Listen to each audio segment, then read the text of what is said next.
नमस्कार, बहुत स्वागत है आप सभी का और मैं हूं आपके साथ वक्ता दुबे। लोकतंत्र देख रहे हैं आप। इंडिया गठबंधन में सीट शेयरिंग पर सामंजस्य से पहले ही विवाद शुरू हो चुका है। इंडिया गठबंधन में सीट शेयरिंग पर सहमति बन पाना काफी टेढ़ी खीर साबित हो रहा है।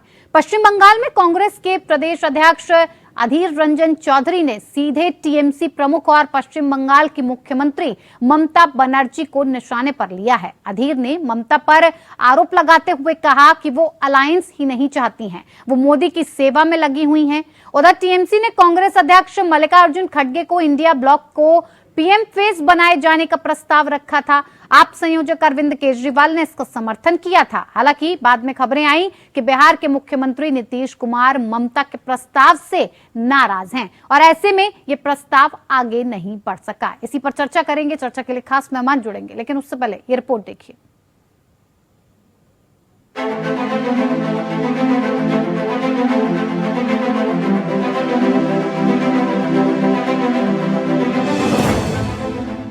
लोकसभा चुनाव 2024 से पहले इंडिया गठबंधन अग्नि परीक्षा में फेल होता नजर आ रहा है।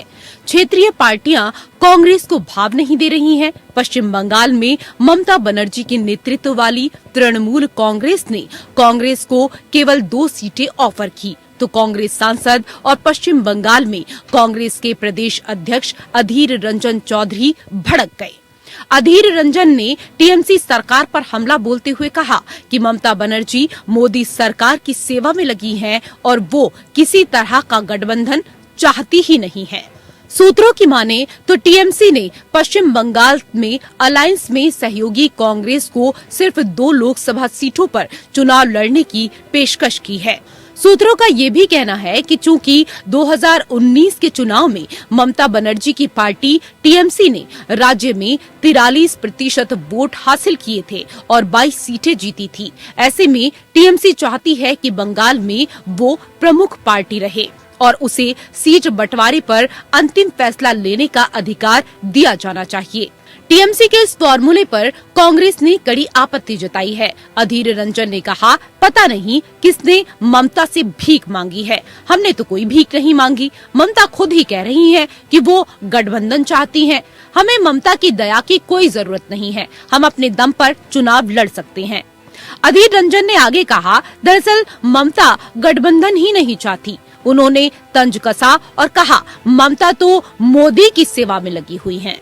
सूत्रों का कहना है कि सीट बंटवारे की संख्या एक स्पष्ट फॉर्मूले पर आधारित है, जिसमें संसदीय चुनाव और राज्य विधानसभा चुनाव का आकलन शामिल है। पिछले लोकसभा चुनाव में कांग्रेस ने सभी 42 लोकसभा सीटों पर चुनाव लड़ा और सिर्फ 2 सीटें मालदा दक्षिण और बरहामपुर सीट जीती थी। सबसे पुरानी पार्टी को सिर्फ 5.67% वोट मिले, जो सीपीएम से भी कम है। सीपीएम को 6.33% वोट मिले थे। उधर दिल्ली और पंजाब में भी आम आदमी पार्टी और कांग्रेस के बीच सीटों के बंटवारे को लेकर पेंच फंस सकता है।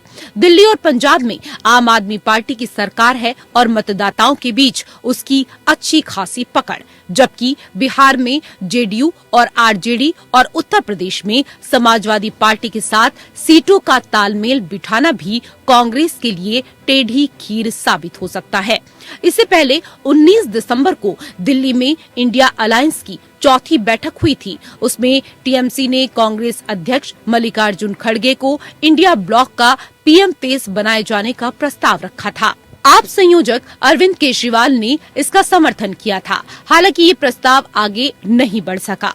सूत्रों ने बताया कि टीएमसी का मानना है कि दलित समुदाय से आने वाले खड़गे बेहतर विकल्प हैं, वो 58 सीटों पर प्रभाव डाल सकते हैं। हालांकि बाद में खबरें आई कि बिहार के मुख्यमंत्री नीतीश कुमार ममता के प्रस्ताव से नाराज हैं।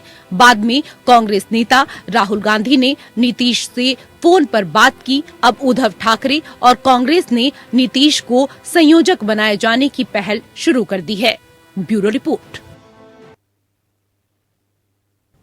तो इंडिया गठबंधन में सीट शेयरिंग पर तकरार का ये जो सिलसिला है वो लगातार कहीं ना कहीं देखने को मिल जाता है। कांग्रेस अब तक सीट शेयरिंग के मुद्दे को लेकर उलझी हुई दिखाई दे रही है और सत्ता पक्ष कहीं आगे निकल गया है और इन मुद्दों में अगर कांग्रेस अटकी रही तो आगे की राह कैसे आसान होगी? क्या कांग्रेस अकेले लड़ने की तैयारी कर रही है? क्या गठबंधन के साथ चलेगी? इसी पर बातचीत के लिए हमारे साथ खास मेहमान जुड़ चुके हैं, जिनसे मैं आपका सबसे पहले परिचय करवा देती हूं। हमारे साथ मनोज पंडित, बीजेपी नेता, जुड़ गए हैं। बहुत स्वागत है सर आपका कार्यक्रम में।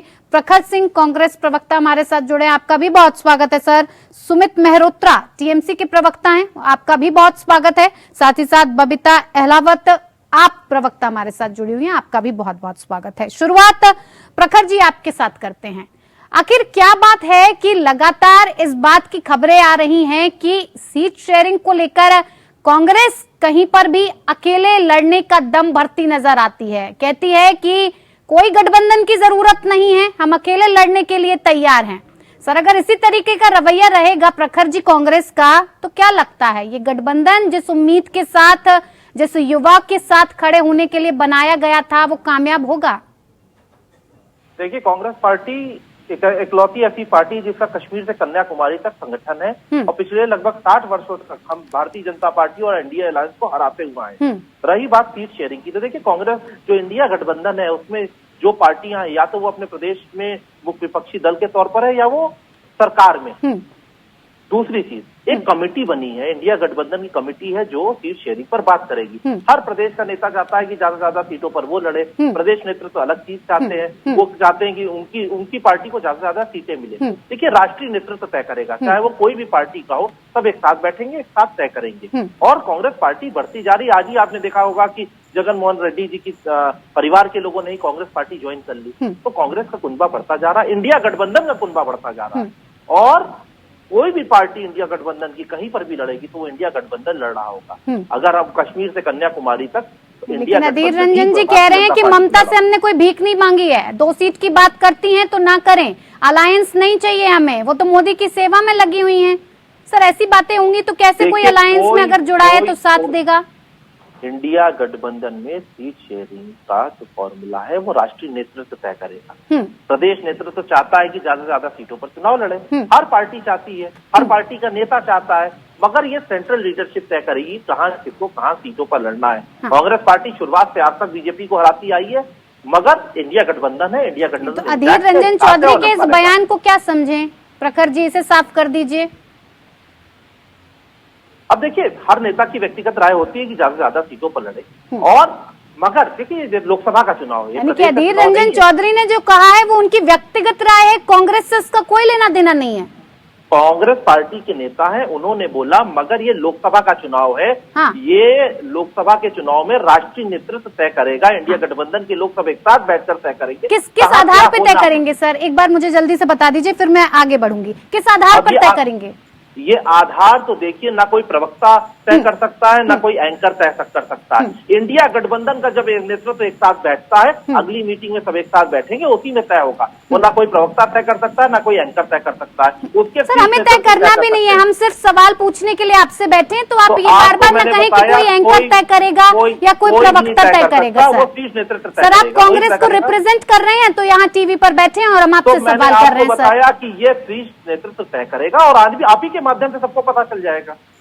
ठीक है, हमारे साथ टीएमसी के प्रवक्ता भी जुड़े हुए हैं। सुमित जी, इस बात की चर्चा लगातार हो रही है, ममता बनर्जी लगातार कहती आई हैं कि वो 2024 में नरेंद्र मोदी को हटाकर ही दम लेंगी, लेकिन अब जब वो बीजेपी की बात आती है या फिर कांग्रेस पार्टी की बात आती है तो कहने लगती हैं, एक डिफेंसिव मोड में चली जाती हैं ममता बनर्जी। और इस बार भी उनका कुछ ऐसा ही रुख देखने को मिला।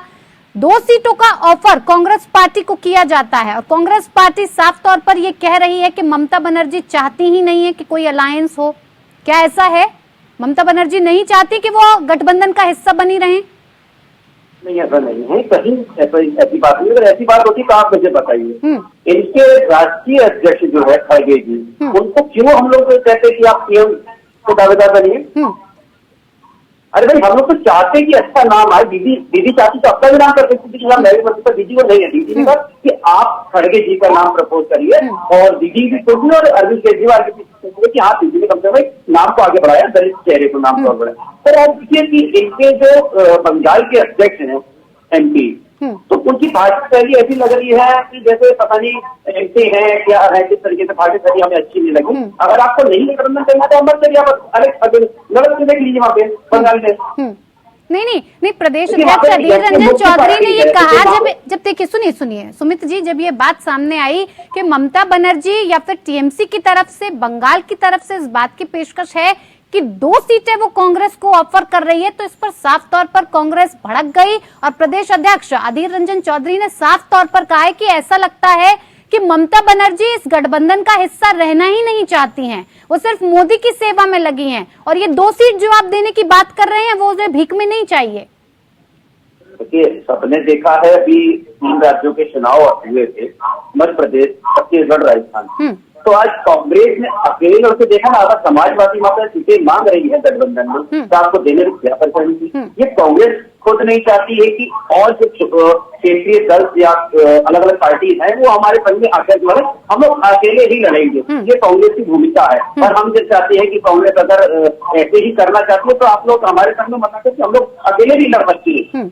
तो आपको क्या लगता है, आपको ऐसा लगता है सुमित जी कि जिस तरह से कांग्रेस के सामने चीजें आती हैं उसमें अगर क्षेत्रीय दलों को देखा जाए तो उनकी अपने अपने राज्य में एक तरह से कहीं ना कहीं बड़ी पकड़ है, बड़ी पैठ है, ऐसे में कांग्रेस को कहीं ना कहीं झुकने की जरूरत है?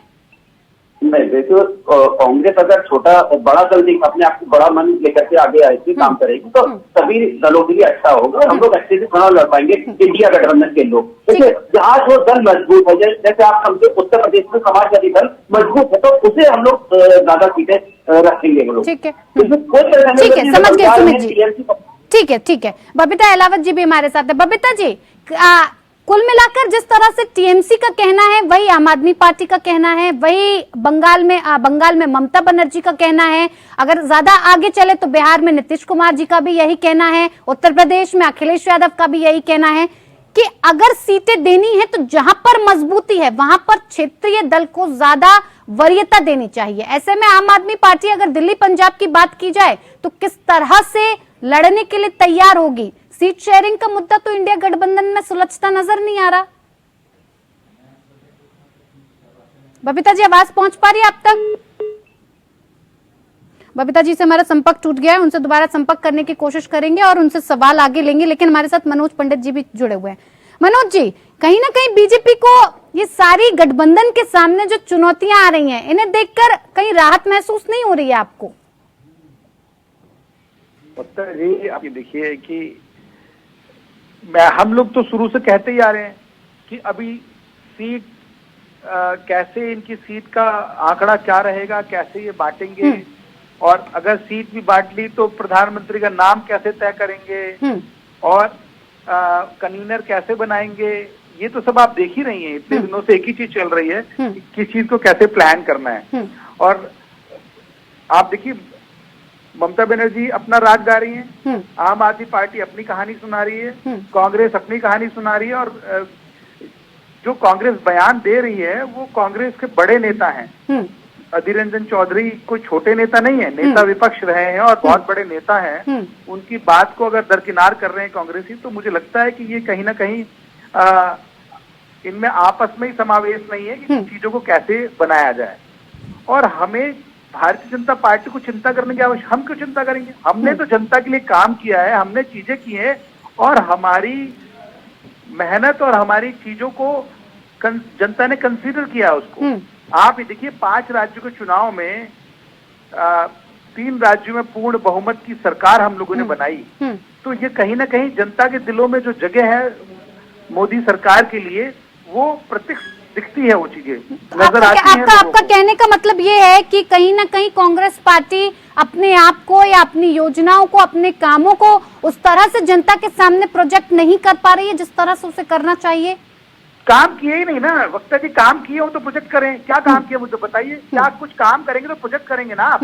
आपको आज ये हालत है, आप कहते 44 सीटें हैं इनके पास, 400 सीटों पर चुनाव लड़े थे ये। अभी कहते हैं कि जिन सीटों पे हम दूसरे नंबर पर है, 204 सीटों पर, उन सारी सीटों पर चुनाव हम लड़ेंगे। तो ये कैसे पैटर्न बनेगा आप मुझे बताइए। अखिलेश यादव जी ने तो पहले ही वहाँ जब एमपी में चुनाव हो रहा था उन्होंने घोषणा कर दी थी कि आइए उत्तर प्रदेश हम देख लेते हैं, और आम आदमी पंजाब और दिल्ली की बात करती है। अभी आप ही ने कहा, ठीक है, और ममता बनर्जी बंगाल में बहुत मजबूत है और मजबूती से काम कर रही है। प्रखर जी, मैं आती हूँ आपके पास। वो कांग्रेस के साथ क्यों जाएंगी? नीतीश कुमार तो कन्वीनर बनने की कोशिश कर रहे थे, सारी चीजें उनको नहीं बनाया उन्होंने। तो वक्ता जी, इनकी कथनी करनी में फर्क है। आपकी कथनी करनी को अगर आप एक साथ नहीं जोड़ के चलेंगे तो नहीं आएगी बात। ठीक है जी, प्रखर जी कहिए। जब कैमरे पर झूठ बोलने लगते हैं इनके प्रवक्ता, तब मुझे दिक्कत होती है। ये कहते हैं कथनी और करनी फर्क है। अरे आज तक 70 सालों में कांग्रेस पार्टी ने जो जो किया है, अगर गिनाने बैठ जाएंगे तो डिबेट खत्म हो जाएगी। तभी आपको मित्र तभी आपको जनता ने बाहर खड़ा कर दिया है। अरे 2 बार जीते हैं ना, उससे पहले फिर आपको भी नकार रही थी जनता। तभी आपको जनता ने बाहर कर दिया है। अगर इतने अच्छा काम किया होता आपने 2014 के पहले तो आपको हक ही नहीं बनता था। अरे 2014 के पहले ठीक है, मनोज जी सुन लेते हैं, प्रखर जी क्या कह रहे हैं। मनोज जी सुन लेते हैं, अपनी बारी में बोलिए। ठीक है, प्रखर जी कहिए। दूसरी चीज, अभी देखिए, आप कहते हैं किस लिए कांग्रेस पार्टी, अरे भाई बेरोजगारी चरम पर है। अभी आपने देखा इनके IT सेक्टर 3 लड़कों ने क्या किया बनारस में। ब्रिजभूषण सिंह पर आज तक ये एक्शन नहीं ले पाए। क्या एक्शन ले लिया ब्रिजभूषण सिंह पर आपने? पार्टी में अभी तक रखा हुआ है। तीसरी चीज, आप बात कर रहे हैं गठबंधन की, तो आपने कौन सी सीटें घोषित कर दी है? ओम प्रकाश राजभर को उत्तर प्रदेश में आपने क्या दे दिया? निषाद पार्टी को आपने क्या दे दिया? आपने बताया है? अकाली दल आपके साथ है नहीं। ठीक है प्रखर जी, ठीक है। बबीता जी हमारे साथ जुड़ गई हैं। बबीता जी, लगातार इस बात को लेकर सवाल उठ रहा है कि आखिर गठबंधन में सीट शेयरिंग का ये जो फॉर्मूला है, ये कैसे तय किया जाएगा, कैसे तय हो पाएगा कि कहां किसको कितनी सीटों पर लड़वाना है? क्योंकि जहां जहां पर जो पार्टियां मजबूत हैं वो ज्यादा सीटों की मांग कर रही हैं। बंगाल में ममता बनर्जी अपने पर अड़ी हुई हैं। आम आदमी पार्टी की बात करें तो पंजाब और दिल्ली में भी यही हाल दिख रहा है। साफ तौर पर आम आदमी पार्टी का कहना था कि दिल्ली में और पंजाब में किसी भी तरह का कोई गठबंधन नहीं किया जाएगा, हम अकेले लड़ेंगे। अब ऐसे में अगर कांग्रेस पार्टी की तरफ से गठबंधन की चर्चा होती है और आपको सीटों का बंटवारा किया जाता है, तो किस तरह से और कैसे सहमत होंगे आप? नहीं, सबसे पहले तो मैं आपको बता दूं कि आम आदमी पार्टी ने कुछ भी ऐसा नहीं वक्तव्य दिया है कि हम गठबंधन से नहीं लड़ेंगे। और जो भी सीट शेयरिंग की बात है, अभी मीटिंग होगी और उसमें डिसाइड होगा। जैसे भी सीट शेयरिंग का होगा तो वो सब मीटिंग में डिसाइड होगा। और अभी तक कुछ भी ऐसा आम आदमी पार्टी ने नहीं कहा है कि वो गठबंधन के साथ नहीं लड़ेंगे। गठबंधन के साथ लड़ेंगे और जो भी गठबंधन में फैसला होगा उससे आम आदमी पार्टी हमेशा सहमत रही है और हमेशा उसके साथ चलेगी। यानी कि जितनी भी सीटें कांग्रेस पार्टी की तरफ से आपको ऑफर की जाएंगी, कही जाएंगी, आप उससे सहमत हो जाएंगे। दिल्ली की बात हो, पंजाब की बात हो। देखिए, दिल्ली और पंजाब में जिस तरह से पूर्ण बहुमत से हमारी सरकार है, अभी आपने देखा एनसीपी में भी आई। बबीता जी, आप पीछे का या तो वॉल्यूम कम कर लीजिए, क्योंकि मुझे आपकी क्लियर आवाज सुनाई नहीं दे रही है।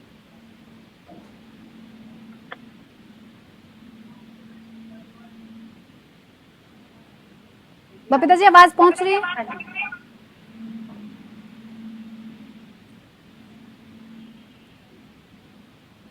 बबीता जी के साथ हमारे संपर्क ठीक से नहीं हो पा रहा है। जी मनोज जी, आपसे ये सवाल प्रखर जी इस बात को लेकर कर रहे थे कि आप उन पर सवाल उठाते रहते हैं कि ऐसा नहीं किया गठबंधन में, आपने कितना किसको क्या बता दिया? हमें वक्ता जी आप ये बताइए, गठबंधन तो हमारा भी है। हमारे गठबंधन के सहयोगी कहाँ पे वक्तव्य दे रहे हैं, कहाँ पे प्रेस कॉन्फ्रेंस कर रहे हैं, कहाँ पे चीजों को सामने रख रहे हैं, मुझे बताइए। एक भी व्यक्ति का नाम बताइए।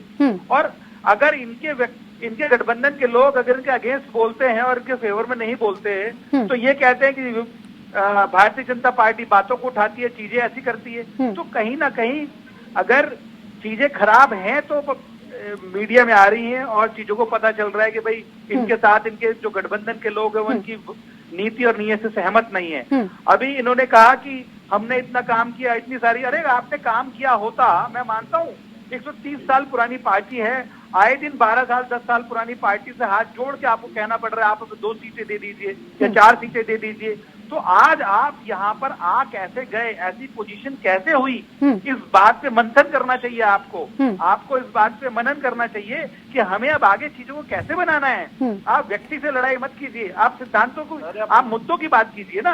आप बताइए कैसे हम देश को आप आगे ले जाएंगे, कहाँ से आपने कौन सी ऐसी पार्टी जिससे गठबंधन नहीं किया था? क्या बातें कर रहे हैं? मोदी जी से ऐसी कोई पार्टी नहीं है जिससे प्रखर जी देखिए, इस बात पर सोचने की तो जरूरत है। प्रखर जी ठीक है, मनोज जी मैं आपके पास वापस लौटूंगी। इस बात को सोचने की तो जरूरत है कि कांग्रेस के लिए ये सरदर्दी फिलहाल बनी हुई है। जो छोटे दल हैं, जो अपने क्षेत्र में मजबूत हैं, वो लगातार कांग्रेस को ये समझाने की कोशिश कर रहे हैं कि कांग्रेस को कहीं ना कहीं त्याग करने की जरूरत है।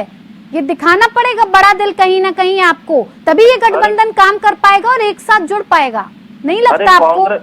कांग्रेस को क्या करना चाहिए वो कांग्रेस समझ रही है और इंडिया गठबंधन के लोग समझ रहे हैं। बीजेपी के प्रवक्ता बता रहे हैं 38 दल का नाम बता दें, कौन कौन से हैं इनके में। 38 दल का, सारे 38 दलों के नाम बता दें। किसी के पास एक विधायक भी नहीं है, किसी के पास एक सांसद है, इस टाइप के तो दल है। कहां से वो इंडिया गठबंधन के दलों से कंपेयर कर रहे हैं? कौन सा ऐसा दल है इनके पास जो बहुत उसमें हो?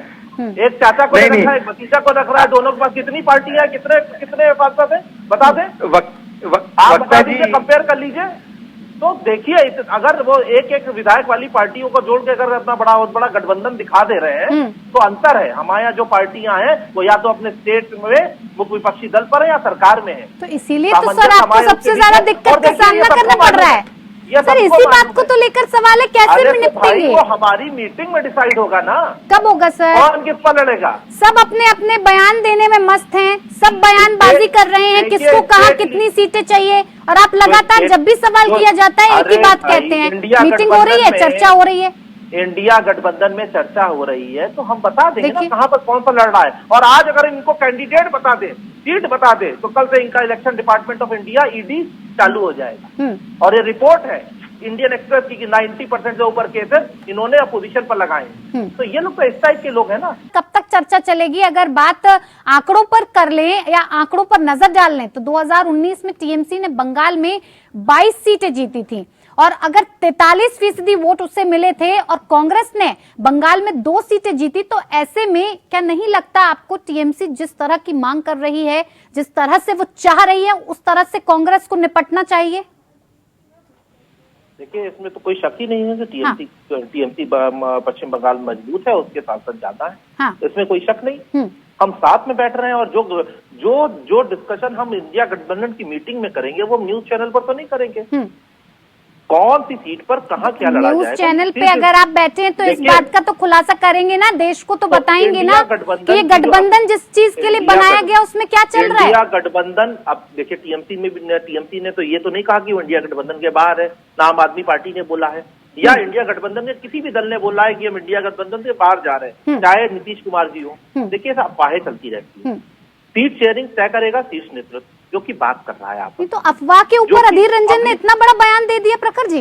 अरे ऐसे तो अफवाह चल रही थी बिल्कुल कि नीतीश जी जा रहे हैं एनडीए में, एनडीए में जा रहे थे, इतना अफवाह चल रही है हर जगह। नहीं तो अधीर रंजन चौधरी के बयान को भी आप अफवाह बता रहे हैं सर। अधीर रंजन चौधरी जी को मैंने बोला कि देखिए जो सीट शेयरिंग का फॉर्मूला है वो कांग्रेस का जो शीर्ष नेतृत्व है वो तय करेगा। 2 पार्टियों में क्या होगा, स्टेट इलेक्शन होता तो बात अलग होती, नेशनल इलेक्शन है, लोकसभा का इलेक्शन, ठीक है। दूसरी चीज, अब हम जो करेंगे वो हमारा आपसी मामला है और बहुत जल्दी मीडिया के माध्यम से ही पूरी जनता को पता चल जाएगा। रही बात है हम साथ में क्यों आए, हम बेरोजगारी के लिए साथ में आए हैं, हम महंगाई के लिए साथ में आए हैं। पेट्रोल डीजल के दाम 29% लो होने चाहिए, इन्होंने नहीं कम की है। एक बात बताइए प्रखर जी, अगर ये आपसी मामला होता तो क्या इतने दलों को एक साथ आने की जरूरत थी? अगर ये आपसी मामला होता। इससे पहले दल नहीं आए एक साथ। हाँ। बीजेपी ने दल बना करके एक साथ नहीं आए थे, गठबंधन में नहीं आए। एनडीए और यूपीए क्या है, गठबंधन का दल ही तो है। बहुत सारे दलों का एक गठबंधन को ही तो यूपीए भी बोलते थे, एनडीए को बोलते थे। इससे पहले नहीं रहा है क्या? एनडीए क्या है, गठबंधन नहीं। 38 पार्टियां जिसका नामो निशान आदि पार्टियों का लोग नाम नहीं जानते, ऐसे दल इन्होंने 38 गिरा रही है। तो खाली इंडिया से सवाल होगा, एनडीए से सवाल नहीं होगा। सवाल भाई एनडीए ने भी पूछे कौन दल है, तो नाम जानने से सब कुछ सॉल्व हो जाता है प्रखर जी। एक सीट वाली पार्टियां कहां आपस में लड़ती हैं?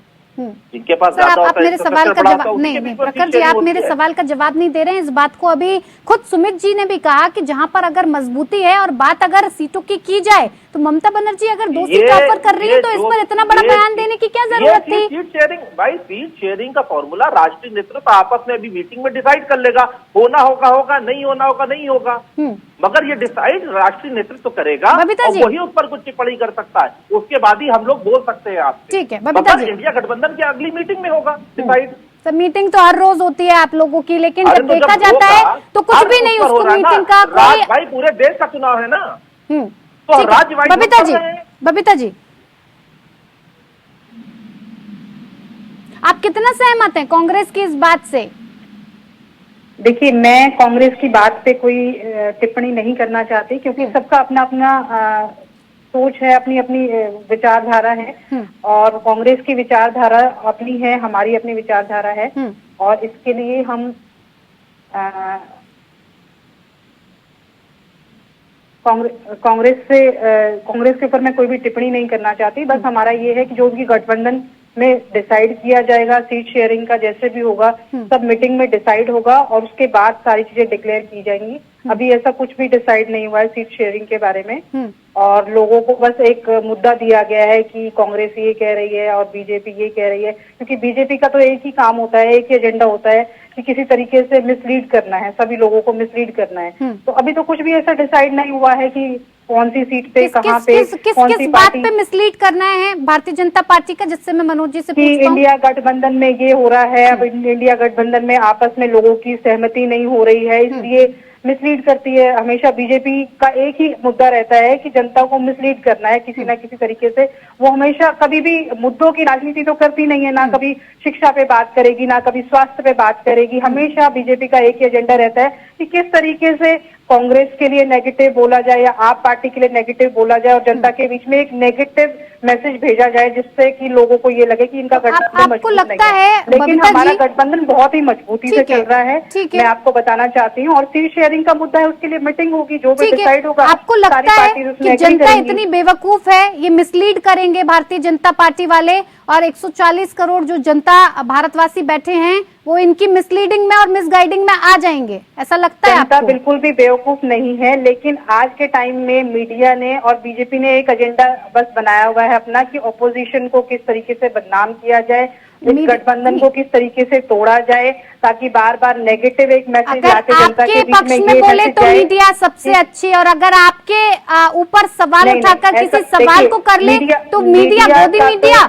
और मीडिया एजेंडा चलाने वाली, ऐसा ही कह रही है ना? तो सबसे बड़ा काम एक ऑपोजिशन का काम होता है, जो मीडिया का सबसे बड़ा होता है कि एक ऑपोजिशन का काम करती है। मीडिया कभी भी सत्ता पक्ष के पक्ष में कभी भी अपनी बातें नहीं रखती है, लेकिन आजकल मैं देखती हूँ कि मीडिया का हमेशा ये काम रहता है कि हाँ बीजेपी के बारे में तो बहुत कुछ बोलते हैं कि भाई हाँ बीजेपी ने ये किया वो किया, लेकिन जितना आम आदमी पार्टी ने दिल्ली में पंजाब में काम किया, आज तक भी आप बता दीजिए कि मीडिया ने कभी भी उसके बारे में कहीं पे भी जिक्र बबीता किया जी, आप उस डिबेट में या तो रही नहीं होंगी या तो आपने उन मुद्दों पर डिबेट की नहीं होगी, इसलिए आप ये सवाल उठा रही हैं कि एजेंडे के साथ आती है मीडिया। ये इस बात का क्या आपके पास सबूत कि मीडिया एजेंडे के साथ किसी भी मुद्दे को आप अब ये जिस तरीके का मुद्दा इंडिया गठबंधन को लेकर आज उठाया गया है, आपको ये लग रहा है कि मीडिया का एजेंडा है? क्या देश ये नहीं जानना चाहता कि इंडिया गठबंधन में क्या चल रहा है, कि सीट शेयरिंग किस मुद्दे पर होगी, कैसे होगी?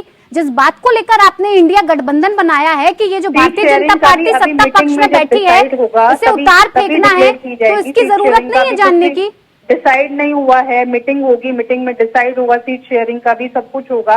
बस एक नेगेटिव जो उसमें मैसेज दिया जाता है कि गठबंधन मजबूत नहीं हो रहा है, आपस में इन लोगों की सीट शेयरिंग पे लड़ाइयां हो रही हैं, ऐसा कुछ भी नहीं है। ये सिर्फ एक नेगेटिव वो लाने के लिए बोला जा रहा है कि भाई मिसलीड करने की कोशिश कर रहे हैं आप जनता को। नहीं, हम तो बिल्कुल भी मिसलीड नहीं कर रहे हैं, हमारा बिल्कुल क्लियर है। मैं मनोज जी से पूछ रही हूँ, बबीता जी पहले आप सुनिए कि मैं क्या कह रही हूँ। बबीता जी आप सुनिए सवाल को। मनोज जी, बबीता जी कह रही हैं कि आप मिसलीड करने की कोशिश कर रहे हैं जनता को, नेगेटिव चीजें पहुंचाने की कोशिश कर रहे हैं जनता के बीच, और इसीलिए इस तरह की का काम हो रहा है। बार बार इस तरह के सवाल उठाए जाते हैं कि गठबंधन मजबूत नहीं है। वक्ता जी, आप ये बताइए कि देश की 140 करोड़ जनता को कौन मिसलीड कर सकता है? आप कह तो रही है बबीता जी। आप एक छोटे बच्चे को बीजेपी एक ही एजेंडा चलाती है, नहीं देखिए कि मुद्दों की राजनीति से मैडम आपने तो मीडिया को भी बता दिया सब एजेंडा ही चलाते हैं। अगर आपके पक्ष में बोले तो कोई एजेंडा नहीं, लेकिन आपके विपक्ष में बोले तो मीडिया का भी एजेंडा है और भारतीय जनता पार्टी का भी एजेंडा है। फेयर होके बोलिए ना, जो अगर पार्टी सर फेयर होके ही तो मैम मैं पूछ रही हूँ, काम कर रही है मैं तो सारे सवाल पूछ रही हूँ। लेकिन जो एक पार्टी हमेशा देश को सिर्फ जाति की, धर्म की राजनीति पे बांटना चाहती है, जो कभी भी मुद्दों की राजनीति नहीं करती, कभी महंगाई पे बात नहीं करते, कभी भी बेरोजगारी पे बात नहीं की जाती, शिक्षा पे बात नहीं की जाती, सिर्फ ये कि भाई एक गठबंधन को लेके एक इशू बना दिया है कि भाई अब इसमें गठबंधन इनका कामयाब सर नहीं हो रहा है। आपने इतना सब इतने सब दलों को लेकर आप एक साथ एकजुट हुए हैं तो सवाल तो पूछे जाएंगे ना, देश भी तो जानना चाहेगा कि आपके गठबंधन में क्या हो रहा है। सब एकजुट हैं और सब एकजुट होके लड़ेंगे भी। ठीक है आपस मनोज में जी, सबकी सहमति से लड़ेंगे, सीट शेयरिंग भी सबकी सहमति से होगी। कोई भी पार्टी ऐसा नहीं है कि अपने आप डिसाइड कर लेगा सब। मनोज जी, जो सबकी सहमति से मीटिंग में होगा वही होगा। किस तरह से जनता को मिसलीड करने की कोशिश कर रहे हैं, और आपको हमेशा इस तरीके की बातें क्यों लगती है कि ना आप आम आदमी पार्टी कुछ कर रही है ना कांग्रेस की पार्टी कुछ कर रही है, सिर्फ कर रहे हैं तो आप कर रहे हैं क्योंकि आप पक्ष में बैठे हैं? ये सवाल है बबीता जी का। आपने देखा होगा कि बिहार में तो नीतीश कुमार ने कैंडिडेट्स की घोषणा करने की तैयारी कर ली, लिस्ट बन गई है उनकी। वो अपने मेंबर ऑफ पार्लियामेंट जिनको चुनाव लड़ाना है उनकी लिस्ट तैयार है और घोषणा कर दी उन्होंने कि ठीक है जी हम घोषणा कर रहे हैं। और अगर ऐसी बात होती, अगर गठबंधन की तैयारी होती, सारी चीजें होती तो गठबंधन में सब तय करके सारी चीजों को करते। नीतीश कुमार अपनी तैयारी किए बैठे हैं, ममता बनर्जी अपनी तैयारी करके बैठी हैं और सारी पार्टीज अपनी तैयारी करके बैठी है। रही कांग्रेस की बात, कांग्रेस की अब एक न्याय यात्रा चालू होने जा रही है। पहले एक प्रेम की दुकान खुली थी इनकी, जिससे कि प्रेम की दुकान चलाने की बात कर रहे थे। तो अब कहीं ना कहीं वक्ता जी आज वक्त ये है कि आप वही लोग रहेंगे देश में या वही लोग राज करेंगे जो कुछ करेंगे। आप कुछ कर पाने की हिम्मत रखेंगे या जनता के हितों के काम करेंगे तो जनता आपको मानेगी। वक्त गया कि आप एक ऐसी चीजों को बताया करते थे कि ऐसा होगा तब वैसा होगा, नहीं। आज तो तुरंत आज देश के किसी कोने में अगर कोई घटना घटती है तो 5 मिनट में वो पूरे देश में होती है। 5 मिनट में मैंने ज्यादा बोल दिया, 1 मिनट में 2 मिनट में वो घटना पूरे देश में सर्कुलेट होती है। आज इस हालत में है देश का मीडिया और सारी चीजें, तो अब करना पड़ेगा वक्ता जी। अब वही रहेंगे लोग, वही बैठ पाएंगे जो कुछ करके दिखाएंगे। अगर करेंगे नहीं, खाली जुमलेबाजी करेंगे तो नहीं हो पाएगा। रही बात आम आदमी पार्टी की, कि वही आम आदमी पार्टी है जिसके हेल्थ मिनिस्टर जिसका जेल मंत्री जेल में था। ये भी मुझे लगता है इतिहास में शायद पहली बार ऐसा हुआ कि जेल मंत्री जेल में है और वहीं से जेल प्रशासन चल रहा है। दूसरा डिप्टी चीफ मिनिस्टर जेल में, तीसरा इनके संजय सिंह बड़े नेता जेल में। तो कहीं ना कहीं ये वो लोग हैं जिन्होंने जनता के साथ एक ऐसा छलावा किया, जो कहते थे कि हम बड़ा घर नहीं लेंगे, हम सुरक्षा नहीं लेंगे, हम ऐसी चीजें नहीं करेंगे। आज केजरीवाल जी जब ईडी का सम्मन आता है तो केजरीवाल जी विपासना में चले जाते हैं, ईडी के सम्मन का जवाब नहीं देते। तो नए नए कानून से मतलब है ना, कानून के हिसाब से ये चीजों को चलने देना चाहते हैं। तो वक्त है जी, कानून का मजाक तो बीजेपी ने बना रखा है, जो ना संविधान को मानती है, ना सुप्रीम जनता कोर्ट के जानती है, ऑर्डर को जनता मानती समझती है, जो सिर्फ अपोजिशन को दबा के जेल में डाल के सिर्फ ये चाहते हैं कि ठीक है अपोजिशन सुमित खत्म जी, हो जाए। एक प्रस्ताव रखा गया था मीटिंग में, मनोज जी भारतीय मैं जनता लौटूंगी। पार्टी का राज रहे और ठीक जितने है। भी भ्रष्ट नेता हैं सब भारतीय जनता पार्टी में जब वो ज्वाइन कर लेते हैं तो उनका भ्रष्टाचार खत्म हो जाता है, और जो लोग भारतीय जनता पार्टी में शामिल नहीं होते हैं उनको जेल में डाल दिया जाता है, उनके खिलाफ कार्रवाई की जाती है। ईडी आज काम कर रही है भारतीय जनता पार्टी के लिए। ठीक है प्रखर जी, फटाफट से 10 सेकंड में अपनी बात कहिए, मुझे सुमित जी के पास जाना है। देखिए मनोज जी ने बहुत सारी बातें कही कि और आज के दौर में 1 मिनट में खबर पूरे देश में पहुंच जाती है। बट जो अभी इनके 3 लड़के जिन्होंने अभी बलात्कार के उसमें वह फंसे हैं, जो क्या कहते हैं ये बनारस की घटना है, वहां पर इनको घटना कैसे नहीं पता चलती है? 5 मिनट में पूरे देश में पता चल रही है। और बीजेपी को घटना नहीं पता चलती है जो इतनी मौन हो जा रही है। बृजभूषण सिंह की घटना इनको नहीं पता चलती है, मौन हो जाती है। सुप्रीम कोर्ट के ऑर्डर पर बृजभूषण सिंह के खिलाफ FIR होती है और ये उसमें मौन रहते हैं। ये बता रहे न्याय यात्रा निकाल रहे हैं। न्याय अब देखिए आप मुझे भी आज बिना तक ब्रिजभूषण के खिलाफ कोई कार्रवाई नहीं। बबीता जी रुकिए, बीच में नहीं, ब्रिजभूषण सिंह के क्योंकि खिलाफ इनके नहीं करते। हाँ। कहते हैं न्याय यात्रा क्यों निकाल रहे हैं? अरे बेटियों को न्याय नहीं मिल रहा, यात्रा क्यों नहीं निकाले? क्यों ना निकाले?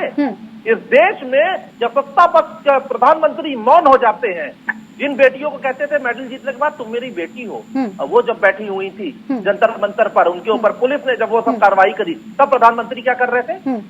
अभी 3 लड़कों का हुआ, क्या हो गया था? बुलडोजर कब, कितने लड़कों, 3 लड़कों के घरों पर बुलडोजर चल गया, चला कि नहीं चला? बता दे, बुलडोजर चल गया। तो देखिए बीजेपी डबल स्टैंडर्ड रखती है। रही बात आज सत्ता पक्ष में है, सत्ता पक्ष से सवाल पूछा जाता है, बेरोजगारी पर हम सवाल नहीं पूछे तो किससे पूछे? अपोजिशन सवाल पूछता है तो कहते राजनीति कर रहे हैं। महंगाई चरम पर है, बेरोजगारी ऑल टाइम हाई पर है। 81 करोड़ लोगों को इन्होंने हालत में कर दिया कि 2 वक्त का खाना उनको फ्री देना पड़ रहा है। राइट टू फूड के कुछ क्राइटेरिया है कि नहीं है? राइट टू उस क्राइटेरिया में इतने सारे लोग आ रहे हैं तो शर्म आने का विषय है।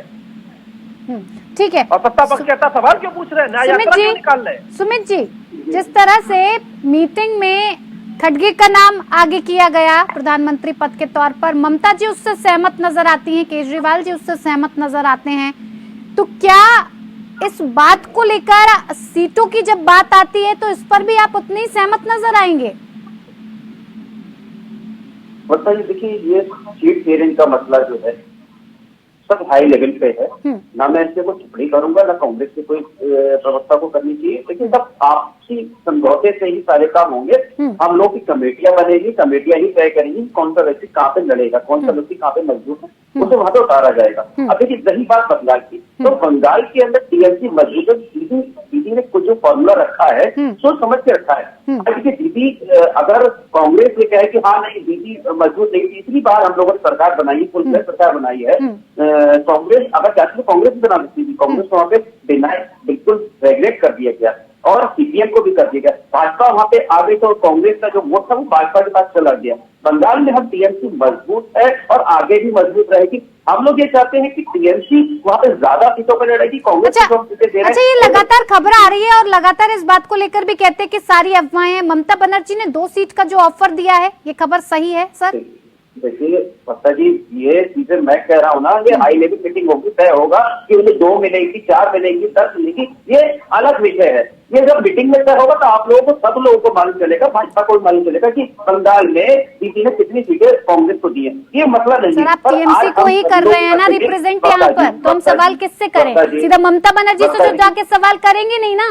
वक्ता जी एक बात मुझे आप बताइए, आज सारे चैनल जितने मीडिया हाउस है वो टोटल विपक्ष से ही सवाल क्यों करता है?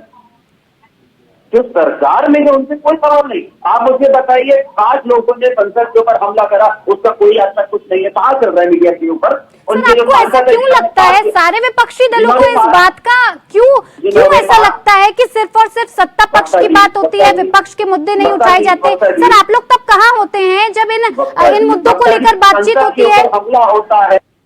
वक्ता जी मुझे आप बताइए, आप पूछ रही है कि विपक्ष पहले अपनी सीट शेयरिंग के ऊपर बताए, क्या ये बात आपने भाजपा से पूछी? क्या एनडीए बताएगा आपकी सीट शेयरिंग की किसे कितनी सीटें दी? क्यों नहीं पूछा जाता है? विपक्ष सर ढोल नगाड़े पीट कर गठबंधन एनडीए ने बनाया है, भारतीय जनता पार्टी ने बनाया या आपने बनाया है? सवाल आपसे पूछा जाएगा तो हम उनसे भी तो सवाल कर ही रहे हैं ना सर। अगर आपको जवाब नहीं देना है तो फिर आप आए क्यों सर? नहीं, क्रॉस क्वेश्चन करने के लिए आप क्यों आए सर? आपको आना ही नहीं चाहिए अगर आपके पास मेरे सवालों का जवाब नहीं है। लेकिन घुमा फिरा के बात नहीं करेंगे सर, मैं कोई घुमा फिरा के आपसे जवाब नहीं लूंगी सर, माफ कीजिएगा। वक्ता जी आप, मैं वही कह रहा हूँ ना कि सारे सवाल विपक्ष से ही पूछे जाएंगे। क्यों? इसलिए सर पूछे जाएंगे क्योंकि विपक्ष ने कई तरीके की मीटिंग्स की और इस बात को लेकर विपक्ष सामने आया कि ये गठबंधन इसलिए बनाया जा रहा है कि हम बेरोजगारी के लिए लड़ेंगे, हम युवाओं के साथ खड़े रहेंगे, हम लोगों को वो चीज देंगे जो सत्ता में बैठी हुई सरकार नहीं दे रही है। सर इसलिए हम आपसे सवाल कर रहे हैं। अब सत्ता पक्ष को तो आपने बता ही दिया कि वो भ्रष्ट है, किसी तरीके का कोई काम नहीं कर रही है, तो अब हमें भी उम्मीद विपक्ष के साथ है, तो विपक्ष तो अब जवाब देना। सरकार ने क्या करा 10 साल में? 10 साल में सरकार ने क्या करा? यही काम करा कि आज जो 2014। तो सर ये आप विपक्ष से सवाल कीजिए कि क्या किया आपने 10 साल में। मैं भाजपा प्रवक्ता बनकर थोड़ी ना बैठूंगी। युवा को रोजगार नहीं है, नौकरियां है नहीं। 100 स्मार्ट सिटी का वादा करा था, आज तक नहीं मिला। 2 करोड़ नौकरियां देने का वादा करा था, प्रति साल उन्होंने दी क्या? मुझे आप बताइए। नहीं सर, आप मुद्दे से भटक नहीं सर, आप मुद्दे से भटक रहे हैं ना, आप सवाल का जवाब नहीं दे रहे हैं। आप कई तरीके के मुद्दों को एक मुद्दे के साथ जोड़ रहे हैं। मेरा सवाल इस बात को लेकर था कि सीट शेयरिंग पर अगर सहमति नहीं बनती है तो आगे क्या? सर सुनिए सुमित जी, मेरा सवाल इस बात को लेकर है कि इंडिया गठबंधन में अगर ममता बनर्जी के साथ बंगाल में सीट शेयरिंग को लेकर आपका मसला नहीं सुलझता है, आपकी बात नहीं बनती है तो आगे क्या? बस वक्ता जी, हम लोग बिल्कुल गठबंधन, इंडिया गठबंधन एक साथ होकर के 2024 का चुनाव लड़ेगा और भाजपा को सर वो हमें पता है, इतनी बात तो हमें भी पता है सर, दिन रात यही हम देख रहे हैं। लड़ेगा, लड़ रहा है, चर्चा हो रही है। आगे हम पूछ रहे हैं कि अगर 2 सीटों पर सहमत नहीं होती है कांग्रेस तो क्या? सुमित जी, नहीं, कांग्रेस बिल्कुल होगी, कांग्रेस से झुकना पड़ेगा, कांग्रेस करेगी, ऐसा नहीं है कोई हम लोगों में मनमुटाव है। जो अफवाहें चल रही है, अफवाहों के ऊपर ध्यान लाके आगे होकर हम लोग काम। ठीक है प्रखर जी, कांग्रेस झुकेगी अगर इस तरीके की बात होती है? कांग्रेस झुकेगी? देखिए, पूर्वाग्रह से ग्रसित होकर तो कोई बात नहीं बोल सकता। शीर्ष नेतृत्व तय करेगा कहाँ किसको कहाँ किस सीट पर लड़नी है, कितना गठबंधन रहेगा और कौन कौन सी सीटों पर सामंजस्य बैठेगा। यानी कि आपके पास इसका किसी भी तरीके का कोई जवाब नहीं है गठबंधन से? जब तक मीटिंग नहीं होगी तब तक हम कोई जवाब कैसे देते हैं आपको? हाँ। मीटिंग में डिसाइड होगा ना। उससे अगर आप पहले पूछ ले कि ऐसा होगा तो मैं कह सकता हूँ कि देखिए, मैं इतना बोल सकता हूँ, इंडिया गठबंधन एक साथ है। तो नहीं, न्याय यात्रा की आपने अभी बात की सर, आपने न्याय यात्रा की बात की, एक बात बता दीजिए, न्याय यात्रा से कांग्रेस जीत की संजीवनी ढूंढ रही है 2024 की? न्याय यात्रा से जीत की संजीवनी, अरे पिछले 60 सालों तक कांग्रेस जीतती हुई है भाई, कोई संजीवनी की जरूरत नहीं है। तो सर अब क्या हुआ? दूसरी चीज, नहीं तो अगर 2 बार रिजल्ट हमारे विपरीत आ गया तो अब क्या हुआ? हाँ। 70-60 साल बीजेपी नहीं थी तब तो सवाल न पूछिए आप उनसे। तो सारे सवाल पूछे, सारे सवाल पूछे प्रखर जी, जितने पूछने चाहिए थे सारे सवाल पूछे। अरे यात्रा में हम क्या करने जा रहे हैं, क्यों निकालने जा रहे हैं, इसका जवाब देंगे। अब ये कह रहे हैं इसको वोट में कन्वर्ट होगा। अरे वोट कन्वर्ट करने के लिए यात्रा नहीं निकालनी, जनता से सीधे उसके मुद्दों के लिए उनके साथ लड़ने जा रहे हैं। ये हम हर बार देखिए, कांग्रेस पार्टी बीजेपी पार्टी के तरीके नहीं है कि जनता से बिना इंटरेक्ट किए बोले कोई भी चीज कर दे। हम जब सरकार में आते थे तो कोई भी मुद्दा होता था तो उस मुद्दे से जिससे रिलेटेड लोग थे उनसे बात करके काम करते थे, उसके बात करके कानून बनाते थे। इन्होंने किसानों के लिए कानून बनाया, बाद में वापस लेना पड़ा। अभी इन्होंने नया एक कानून बनाया था ट्रांसपोर्ट का, क्यों वापस लेना पड़ गया? क्योंकि बिना पूछे काम करते हैं। गलत कानून तो लागू हुआ ही नहीं है प्रखर जी, मैं आपको करेक्ट कर दूं, कानून तो लागू फिलहाल अभी हुआ ही नहीं है। उससे पहले ही बातचीत हुई, सर रखा गया था, कानून को रखा गया था लेकिन लागू नहीं हुआ। क्यों वापस लिया उसको जो रखा था? सर लागू तो नहीं हुआ ना अभी प्रखर जी। तो बीजेपी प्रवक्ता की तरह ना कहो तो बीजेपी प्रवक्ता के लिए छोड़ दिया डिफेंड करने के लिए। नहीं प्रखर जी, एक बात बताइए, प्रखर जी लागू हो गया, कानून लागू हो गया। सवाल पूछ लीजिए, कभी सत्ता पक्ष से भी कोई जवाब मांगिए। मनोज जी, उन्होंने आज तक जितने सारे वादे किए थे, एक भी वादा पूरा किया है। आप हमेशा विपक्ष के ऊपर हमला, एक मिनट बबीता जी, के ऊपर भी कभी हमला कीजिए। मनोज जी, उन्होंने इतने सारे जो झूठ बोले थे, इतने सारे वादे किए थे, उनका क्या हुआ?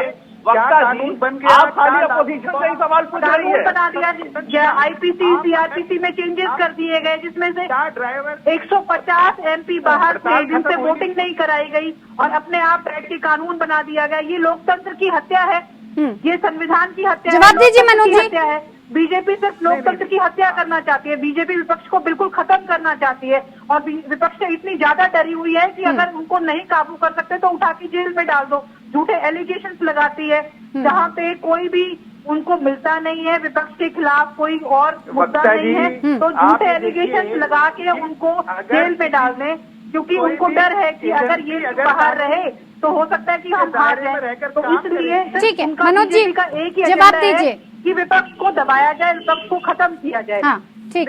नहीं, आप ये बताइए विपक्ष की परिभाषा क्या? विपक्ष का मतलब क्या? उसे कानून तोड़ने का लाइसेंस मिल जाता है क्या?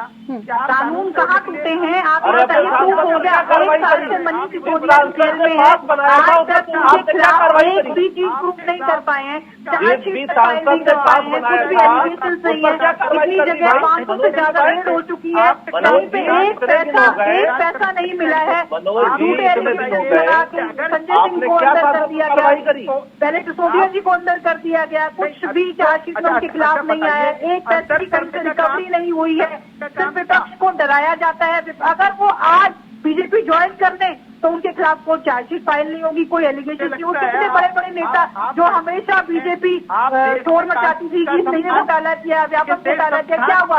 वो बीजेपी में जैसे ही शामिल हुए सब साफ हो गए, सारे घोटाले खत्म हो गए, उनकी फाइलें दबा दी गई और कोई भी उनके खिलाफ कोई कार्रवाई नहीं हुई। बीजेपी का सिर्फ एक ही मुद्दा है, किस तरीके से विपक्ष को खत्म किया जाए। अगर वो बीजेपी में शामिल हो जाते हैं तो ठीक है, बीजेपी एक वॉशिंग मशीन है जिसमें कि सारे भ्रष्ट नेता आ जाएंगे तो वो साफ हो जाएंगे। लेकिन अगर बीजेपी में शामिल नहीं हो रहे हो तो उनको जेल में डाला जाएगा, उनको डराया जाएगा, उनको धमकाया जाएगा। बीजेपी का सिर्फ एक ही मुद्दा है, ठीक है, किस तरीके से। ठीक है बबीता जी, मनोज जी को बोलने दीजिए, वक्त की कमी है, मुझे वाइंड अप भी करना है। मनोज जी आप जवाब सुन लीजिए, सुनाइए सर। आप ये देखिए कि एजेंसीज का काम होता है इन्वेस्टिगेशन करना।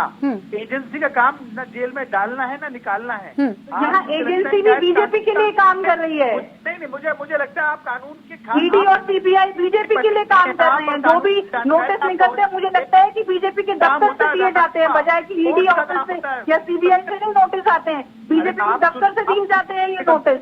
आप सुनेंगी आज ईडी और सीबीआई बीजेपी का तोता बने हुए हैं। बबीता जी, आप जो सुनिए तो। बीजेपी उनको कहती है वही काम करते हैं। वक्ता जी अगर सुनेंगी नहीं तो नहीं, ठीक है सर, मेरे पास भी वक्त की कमी है, मैं ज्यादा वक्त भी नहीं दे पाऊंगी। आप अपनी बात रखिए मनोज जी फटाफट से। देखिए वक्ता जी, किसी भी एजेंसी का काम होता है इन्वेस्टिगेशन करना और उस इन्वेस्टिगेशन को अदालत के सामने। ये तो बात तो सही है, इतने वक्त से इन्वेस्टिगेशन आप कर रहे हैं, क्या निकला इन्वेस्टिगेशन में? इन्वेस्टिगेशन 2 साल हो गए इनको इन्वेस्टिगेशन। ठीक है बबीता जी, मैं पूछ रही हूँ ना, मेरे बैठने का कोई फायदा नहीं है ना फिर, अगर आप बीच में टोकेंगी बार बार।